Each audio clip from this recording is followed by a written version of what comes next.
right, welcome to the fourth and final game of the evening.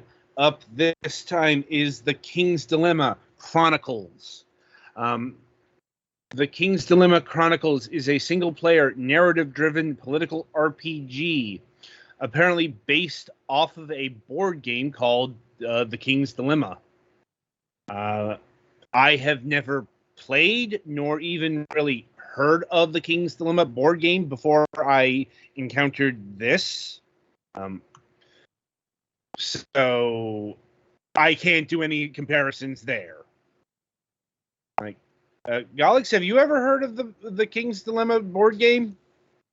It doesn't ring a bell, but I might have seen it at some point. Okay. Anyway, as far as the video game goes, lead the King's Council for generations. As the consequences of your decisions decides the kingdom's resources and political standing. Form alliances, solve dilemmas, and prepare for the final uprising that was foretold by an ancient prophecy. Welcome to the kingdom of Ankist, a place of daring expeditions, gruesome battles, and arcane mysteries. You play as head of the council, the leader of the king's inner circle. Listen to the advice of your council of houses, or overrule their decisions. Face hundreds of dilemmas, where every choice you make may affect your relationship with the other houses, influence the well-being and resources of the kingdom, and change the course of history itself. Discover the lands of Ankist over a story spanning across tens of generations, form alliances, survive betrayals, and prepare for the final uprising foretold by the ancient prophecy. Will you act for the greater good, or will you think only of yourself? So, okay, that last bit I have a bit of a problem with. Like, though I suppose that is keeping in the final portion of the game. I suppose it's more, I had a problem with the final portion of the game, but I'll get to that when I get to that. Anyway. Yeah, unsurprisingly from how you're saying it, it looks like the board game is a legacy game, which would be why I never really got into it. Right. I mean, yeah. Legacy games, for those at home, are board games that after you play it, you're supposed to make some changes based on what you've done so that next time the game doesn't go the same way. Like, now, I'm not... once again, I'm not sure how the board game plays, but as far as the video game goes, yeah, the legacy aspect, like, okay, getting into the actual legacy that they're hyping up here in the generations, that doesn't matter. That doesn't matter at all. Like, you know, in terms of the mechanics of the game, you know, it's like technically you reign, you know, you are the head of the council over the course of many reigns of kings, but narratively, and that's the important bit here, it has no impact. You know, it's like... Does it have a multiplayer mode? No, it does not. Oh, okay. This explicitly says this is a single player RPG. Like, so it's like, so I don't know what effect a multiplayer component would has on the board game. You know, once again, I have to stress, I don't know the board game, so I can't compare it to that. So this game is getting covered and reviewed on its own merits or demerits, whatever the case may be. But anyway, yeah, you know, the legacy and all of that doesn't matter for the narrative. It matters for the mechanics, at least some of them. particularly the accumulation of rewards and currency. Because at the end of each reign, you are allotted a amount of coins, which are used to either unlock certain dilemmas, which for reasons I could never really figure out did cost an amount of coinage, or more importantly for bribes. You will use those to bribe members of the council to influence their vote. And that is done in conjunction with another mechanic that I'll explain in a bit. But like the other thing that you want to get at the end of a reign is the like white and black crowns, which allow you to unlock certain, let's say, endgame dilemmas, depending on how you play and how things are arranged. Because, like, it's in one of the screenshots. Yeah, I think the second screenshot has the meters of the 5 things that you need to keep track of. The various affects of the kingdom, like loyalty, wealth, food, knowledge, and support of the people. I think that last one was. Like every dilemma will affect the scale either positively or negatively. Sometimes multiple, sometimes maybe in different directions. Like one thing will have an impact on the wealth of the kingdom, but also the knowledge, one way or the other. And like in terms of the game,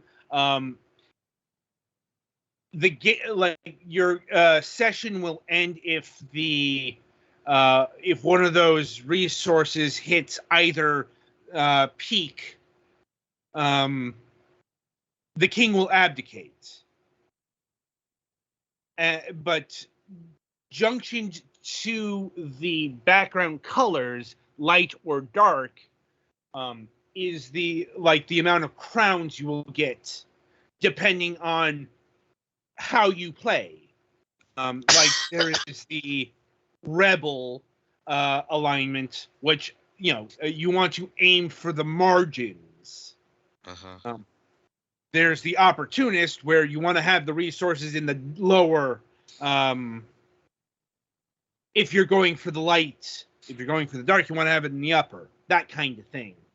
The extremist, you want to hit the literal extremes there. Moderate, you want to have things in the middle. That kind of thing. And how you play, and if you play a certain amount of times in a row, you'll get additional crown rewards. Like I said, there's a fair amount of systems here. Sticking with the resource scales on the right-hand side, you also got the timer scale. As you go on with the game, that will tick down one way or the other. And as it approaches the endpoints, there's a 50% chance the king will die until it hits the end, where there's a 100% chance the king will die. But once again, it doesn't really matter if the king dies or not for the purposes of the narrative. I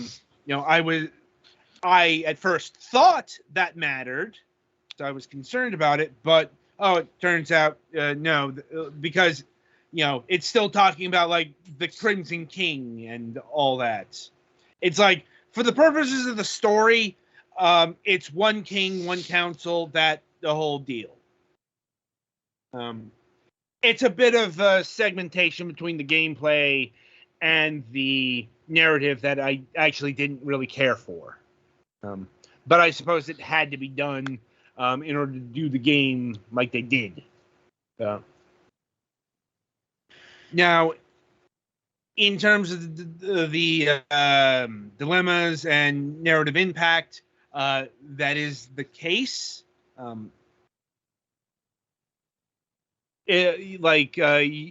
For example, like an early dilemma quest line, let's call it, because that's the thing. It's not usually it's not just a dilemma. You will see like the top part. It'll be part of that particular line, and it will be spread out either like the city of Lyra, the kingdom of Anchrist, or the world. And whatever that entails, like, once again, sorry, there's a fair amount to cover here. Anyway, it's a dilemma in regards to iron, like red iron, and what to do with it. It's like, do you hoard it for the military, or do you allow it to go out in the populace? And whatever you choose from there will branch out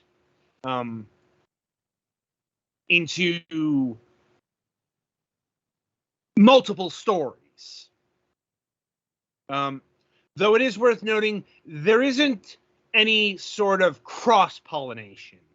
That is to say, if you have a dilemma quest going at the same time as this other dilemma quest, it won't have an effect on one or the either. Because I'm going to assume that would have taken a lot more writing, balancing, a whole lot of everything to keep track of. And there probably just wasn't enough manpower or hours in the day to have that. Fine and well enough, but do be aware of it. That being said, the storylines that do arise from this are quite extensive. And you will eventually get an end, and that end will lead into more dilemmas. And so on it goes until and you are building towards that final rebellion, the uprising of the Black Dawn. And to that end, there's a couple more systems. A system that's pretty prominent in the beginning is the council system. Because you're the head of the council, but you're not the only member of the council. You've got other houses that have their own machinations, let's say. And indeed, you can actually fulfill that goal. I ended up doing that accidentally in one route. I got to admit, fulfilling the goals of others, when you do have your own goal, which was the house I chose was promote equality across the land. I literally did not know how to achieve that. Well, see, the problem is that there's this king guy and then these council people. Right. Anyway, so with the council, I mentioned the coins, which you use to bribe a vote, because the council will vote. The way a dilemma goes, you'll go through the narrative, and then you'll see the votes, either aye or nay, and what you can do is you can vote with the council, vote against the council, or vote with a majority, things like that. And you've got the shield icons. I'm not exactly sure what they called those in game, but that's your voting currency, let's call it. Because to vote against the council is to use that currency, which does get expanded as the campaign goes along. But the more you have to defy the council, the more it's going to cost. And there will, if you spend it recklessly, there will come a point where you might come to a decision that you want to overrule, but you can't for whatever reason. Also worth noting, there is an allies and enemy system. And that's tied with the voting. The more you vote with a house, the more they'll like you. The more you vote against a house, the more they'll hate you. So you have to keep them happy? If you want to align with them. And that ties in with the end game. Because the houses that are aligned with you, they'll be, well, your allies.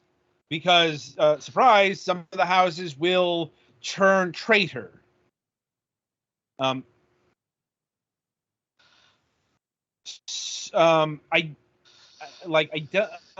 don't remember if you necessarily had to be in an alliance with them, but if you're in an alliance, they will be on your side.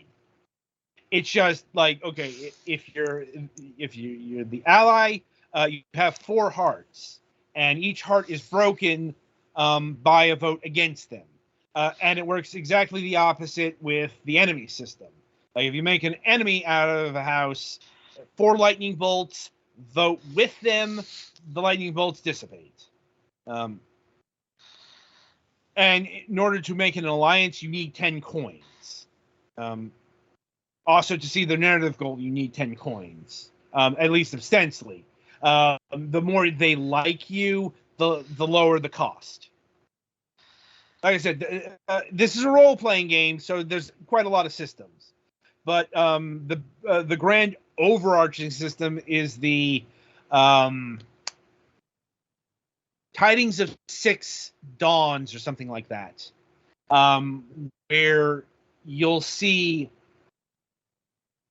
like 6 moons or like suns or something like that moving towards a pivotal point.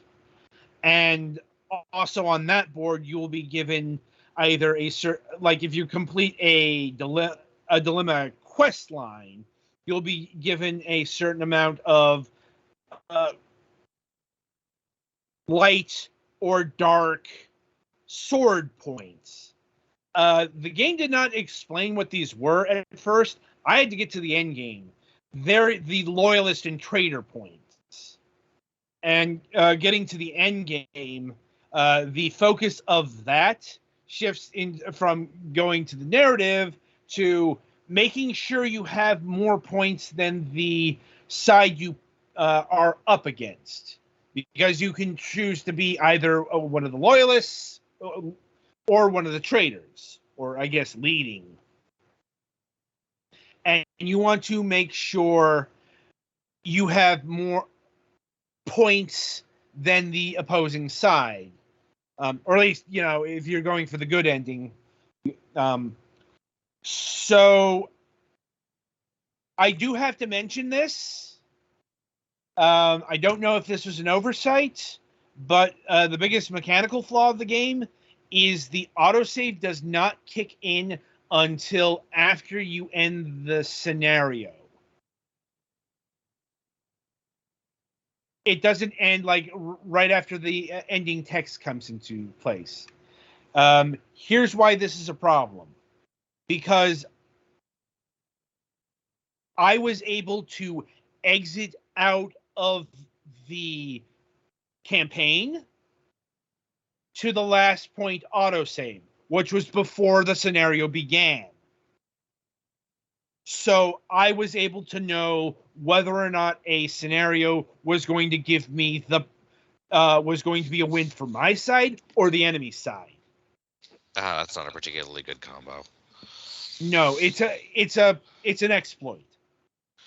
And yes, I used it profusely to win the campaign. I know there are other endings, but I'm going to point out that since there's an opportunity to back out before after the choice is made, before the save kicks in, you can basically game the system. I mean, does the RNG stay fixed? Or? I don't think it's RNG based. Oh, okay. Necessarily. Like, it seemed to be like 10, 20, whatever. But it's more, you can essentially manipulate your side into winning. Like, that's the biggest flaw with the game mechanically. I hope if the developers listen to this and can patch that out, hopefully they can patch that out. Because that wasn't a particularly hard exploit to figure out either. And, it's also why I didn't particularly like the end game. Because, the narrative shifted to a much simpler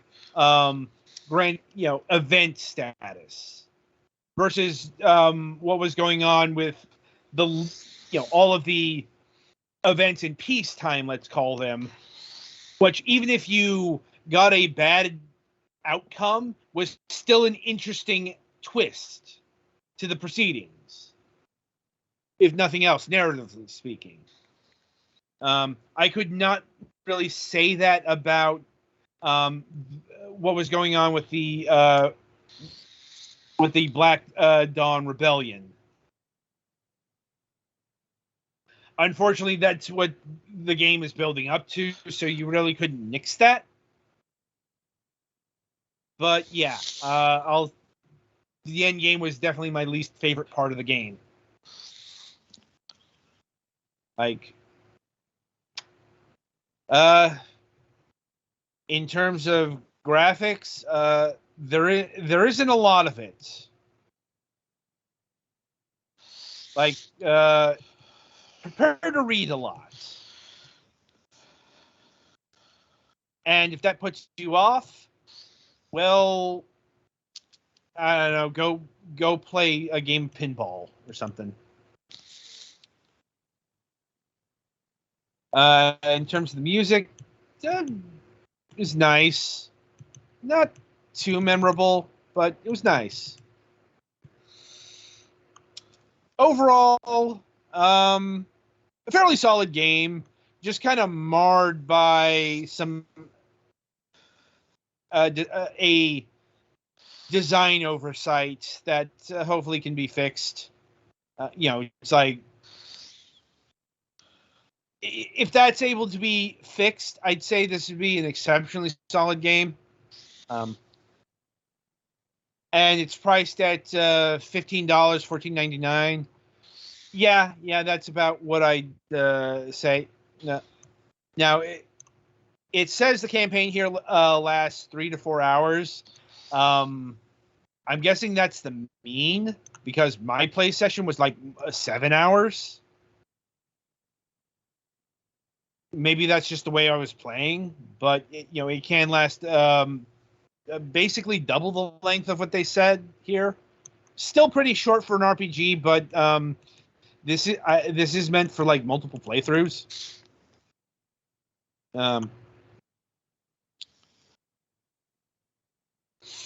And yeah, so any other questions, comments, or concerns about the King's Dilemma Chronicles? Nothing. I'm good. Yeah, I think I get the general idea. Okay. Well, good. Because that'll about do it for not just this review, but for the session. So coming up on the week ahead. So on Wednesday, March 1st, we'll be having Eaglich of AdWars. Well, not so much the company, but that's the game he's developing, or they are developing. Not really sure the gender here. But anyway, and coming up on Friday, March 3rd, we do have a Friday show this week. And the guests have confirmed. We're having Carl Henrik and Andreas of Bitwave Games. Bitwave Games, they are one of the many tendrils of the Embracer Group. The free mode division, if I remember correctly. They are the ones who are currently releasing the Tetsujin / Topolon shmups onto the PC Steam store. So we'll be talking about that on Friday. And I'm looking forward to it. And we do also have a new episode of Moonhawk Studios Presents planned for this week. And not sure if Mac's going to be able to shamble on for that, given the status of his health. But I guess we'll find out on Wednesday. So until then, I shall wish you good gaming.